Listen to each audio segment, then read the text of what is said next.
리플이 준비 중인 IPO 상장가를 높이려면 어떻게 해야 할까요? 함께 살펴보시죠. 리플 상장에 대해 밝은 비전만 생각하시는 분들 많으신데요. 과정은 결코 순탄치만은 않습니다. 리플은 현 상황에서 상장 안 해요. 지금 상장하는 건 정말 바보짓이라는 걸 갈링하우스가 모를 리가 없죠. 이렇게 생각해 볼게요. 여러분들이 회사 대표입니다. 상장 조건을 다 맞췄어요. 그에 따라 상장 계획을 짜게 될 텐데 근데 상장을 왜 할까요? 이유는 딱 하나뿐입니다. 바로 자본 확보에 있죠. 자본 확보를 위해서 보유 중인 주식을 파는 거예요. 그럼 확보할 수 있는 자본량을 높이기 위해서는 상장 가격을 높여야겠죠. 그것이 바로 상장 준비 중인 기업들의 동일한 목표가 됩니다. 리플 IPO가 사상 최대 규모를 경신할 것이라고 하는 소식이 다양한 매체를 통해 공개돼 왔습니다. 그럼 그에 걸맞는 IPO가 완성되어야만 해요. 어설픈 IPO는 오히려 투자자로부터 실망감만 이끌어내게 됩니다. 심지어는 리플이 그냥 돈이 필요했구나 정도로 혹평 나올 수도 있어요. 그럼 리플이 IPO에서 높은 상장가를 확보하는 전략은 무엇일까요? 딱 하나뿐입니다. XRP, 토큰 가격을 높이는 것뿐이에요. XRP를 목표가에 도달시키는 것이 베스트 시나리오죠. 그게 안 된다 하더라도 최소한 SEC 소송으로 인해 상승을 먹지 못했던 그 분량만큼의 가격 정상화는 필요합니다. 리플처럼 덩치가 큰 코인은 단순히 펌핑한다고 올리기 어려워요. 매도 세력을 잠재우고 매수 우위를 가져가야 하는데 그러려면 멋진 비전을 보여주고 그것이 실제로 점차 실현되고 있다는 사실을 보여줘야 됩니다. 리플 기업 비전이 가치 있다는 것을 증명하려면 우선 금융기관들 참여가 적극적으로 이루어져야 하는데 이와 관련하여 갈링하우스가 이렇게 이야기합니다. 미국과 같은 규제 불확실성이 높은 환경에서는 금융기관들이 가상자산 시장에 참여하기 어렵다라고 이번 서울에서 열린 KBW에서 직접 언급했죠. 규제 불확실성이라고 하는 것은 다른 코인도 당연하지만 특히나 리플에게는 치명타입니다. 왜냐하면 핵심 거래처들 모두가 금융기관이죠. 금융기관은 기본적으로 국가 규제기관의 관리감독 대상들입니다. 마치 한국의 시중은행들이 매번 금감원한테 시달리는 것과 똑같아요. 그런 상황에서 금융기관들이 준비하고 있는 신규 사업이 만약 규제에 어떻게 엮일지 명확하지 않은 상황이라면 진행을 안 합니다. 할 수가 없죠. 비전이 좋든 돈이 되든 아무 상관없어요. 그냥 못합니다. 갈링하우스가 KBW에서 이렇게 얘기했어요. 금융기관을 위한 가상자산 인프라를 구축하는데 중요한 파트너인 은행과 같은 금융사는 제도가 불확실한 시장에는 뛰어들지 않는다라고 하면서 규칙을 따르고 싶어도 규칙이 명확하지 않기 때문에 따를 수 없는 상황이다라고 말했어요. 갈링하우스가 말한 의미는 암호화폐 규제를 풀라는 것이 아니라 규제를 명확히 해달라는 겁니다. 그래야 규제의 틀 안에서 어디까지 사업이 가능한지 명확한 사업 모델이 나오겠죠. 그 가이드라인이 명확하지 않은 상황에서는 금융기관들이 이렇게 생각합니다. 하라는 거야 말라는 거야 해선 어디까지 하라는 얘기야. 지금 딱 이런 상황이에요. 이런 규제 관련해서는 한국에 대한 기대감은 사실 거의 없죠. 어차피 미국이 먼저 움직여서 확정을 하면 그거 보고 따라갈 테니까요. 이런 규제 관련해서 가장 발빠른 곳이 바로 싱가포르입니다. 역사적으로 항상 그래왔죠. 닷컴 때도 모바일 앱 때도 항상 마찬가지였습니다. 제일 빠르죠. 그렇기 때문에 소위 혁신 기업이라 불리는 IT 기반의 서비스들은 싱가포르에 기업 설립하는 것을 항상 염두합니다. 서방 국가들의 아시아 진출에서 교두보가 되는 것은 물론 그냥 본사 설립을 싱가포르에 한다는 기업들도 엄청나게 많죠. 가진 자원이 없다 보니 생존 전략으로 법인세를 아주 낮추는 전략을 썼고 그로 인해 세계 유수의 기업들이 앞다퉈 싱가포르에 거점을 마련해 왔습니다. 그렇게 GDP 기준 세계 5위의 경제 대국이 완성되었죠. 한국도 좀 배웠으면 좋겠는데 아쉬워요. 리플도 마찬가지입니다. 싱가포르 사업이 해외 오피스 중에 가장 커요. 갈링하우스가 이런 얘기도 했었죠. 리플의 해외 오피스 중 싱가포르 오피스 규모가 제일 큰 이유도 규제가 명확하기 때문이다 라고 말이죠. 암호화폐에서도 여러분들 아실만한 아스타, 패러다임, 아이겐, 아발란체 등 좋은 프로젝트들이 싱가포르를 선택합니다. 따라서 규제 이슈 관련하여 리플 상장 여부의 최대 갈림길은 다음 미국 대선 이후에 SEC 구조 변경에 있을 겁니다. 만약 SEC가 현행을 유지하거나 혹은 암호화폐를 더욱 압박한다면 대다수 암호화폐 기업들은 미국을 떠날 것이고 리플의 미국 IPO는 더욱더 미뤄질 겁니다. 그런데 이건 아마도 확률이 많이 낮겠죠. 그 좋은 세수가 되는 블록체인 기업들을 미국에서 퇴출하게 되는 결과로 이어질 게 뻔하니까요. 보다 확률 높은 시나리오로 SEC 구조가 변경되어 리플이 더 이상 SEC와 게리 겐슬러를 언급하지 않아도 될 상황이 된다면 리플이 XRP 가격을 높이기 위해서 쓸 수 있는 전략은 무엇이 있을까요? 아주 중요한 내용이니 이번 한 번으로 집중해서 이해해 두시길 바랍니다. 먼저 해야 할 것은 금융권 포섭입니다. 아주 공격적으로 해야 돼요. 이게 첫 번째죠. 원래 모든 영업이 그러하듯 하기로 했다가 결론을 못 내고 시간이 길어지면 계약이 잘 안 되죠. 계약 긴장감이 떨어져요. 현재 금융기관들이 리플 시스템 채택을 할지 말지가 딱 그렇습니다. 처음 리플이 등장하고 금융기관들이 앞다퉈서 리플 시스템을 테스트하던, 그러면서 우리가 열광하던 그때 분위기를 기억해 보십시오. 그리고 지금과 비교해 보세요.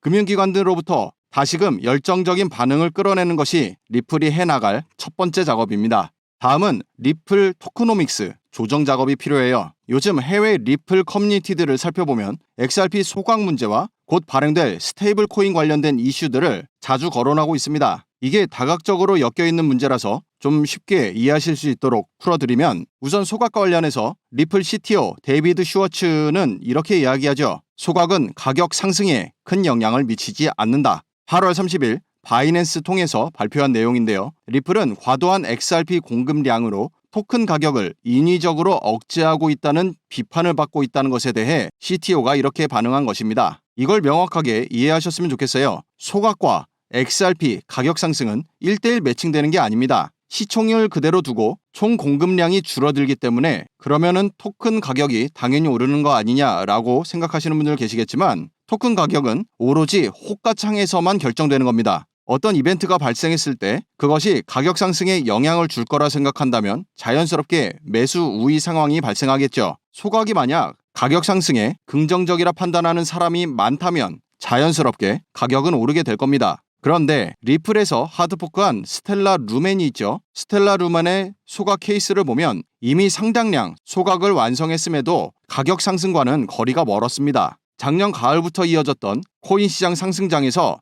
비트코인은 총 350%가 올랐는데 스텔라 루멘은 130%로 끝냈습니다. 소각이 물리적으로 가격 상승을 위한 최선책이라는 것은 받아들이기 어렵다는 걸 증명하죠. 좀 더 쉽게 생각해 보시면 리플에 XRP 자동 소각이 있죠. 그 소각량을 지금의 2배로 올린다면 가격은 얼마큼 더 올라야 될지 여러분들은 생각해 보셨나요? 실제로 그것이 가격 상승에 큰 영향을 줄까요? 중요한 건 채택과 함께 리플 레저 블록체인 시스템 이용자가 많아짐에 따라 소각은 자연스럽게 높아지게 되는 거예요. 그래야만 소각이 비로소 의미가 있어집니다. 국제송금, 무역결제 등 실제 대규모 이용량이 높아지면 언젠가 오히려 과도한 소각으로 인해 잔존 XRP량을 걱정하게 되는 상황이 올 수도 있겠죠. 그리고 스테이블 코인 관련해서는 이런 인사이트를 공유드리려고 해요. 현 시점에서 리플이 XRP 가격을 높이기 상당히 부담스러운 시점입니다. 왜냐하면 SEC 사태가 곧 종식됨에 따라 금융기관의 리플 레저 채택이 늘게 되고 곧 런칭하게 될 리플 스테이블 코인 이용량이 갑작스럽게 커질 상황이 예상되는 시점이죠. 스테이블 코인 발행량은 미국 화폐인 달러 예치량과 1대1 매칭이 필수입니다. 달러 예치량은 곧 리플의 현금 보유량이죠. 즉 XRP 가격을 정상화시키지 않은 상황에서 리플의 기업 가치가 너무 높아집니다. 기업 가치 높아지는 전략에 대해서 설명하면서 기업 가치 높아지면 좋은 거지 뭔 소리냐 싶겠지만 그렇지가 않아요. 의미가 다릅니다. XRP 토큰은 리플의 고유 자산이기 때문에 XRP의 자연스러운 가격 상승은 기업 가치의 확고한 득이 되지만, 스테이블 발행으로 들어온 예치금은 유동성이 있어요. 자산 중에서 유동성 자산으로 분류가 되죠. 원래 보유했던 현금 또는 대여금이나 수취채권 같은 경우 시간이 지나면 내가 받을 돈으로 되기 때문에 그거는 플러스 요소입니다. 하지만 예치금은 나갈 수 있는 돈이죠. 내 돈이 아니에요. 고객 돈이니까요. 은행의 예금액이랑 비슷한 개념이기 때문에 이걸로 비유를 해볼게요. 은행은 지급 준비율이라고 해서 예금주들이 일거에 돈을 뺄 것을 대비하여 현금 보유량을 규정해 두었는데 한국은 그게 7%입니다. 예를 들어 예금액이 100억이면 7억만 현금으로 보유하고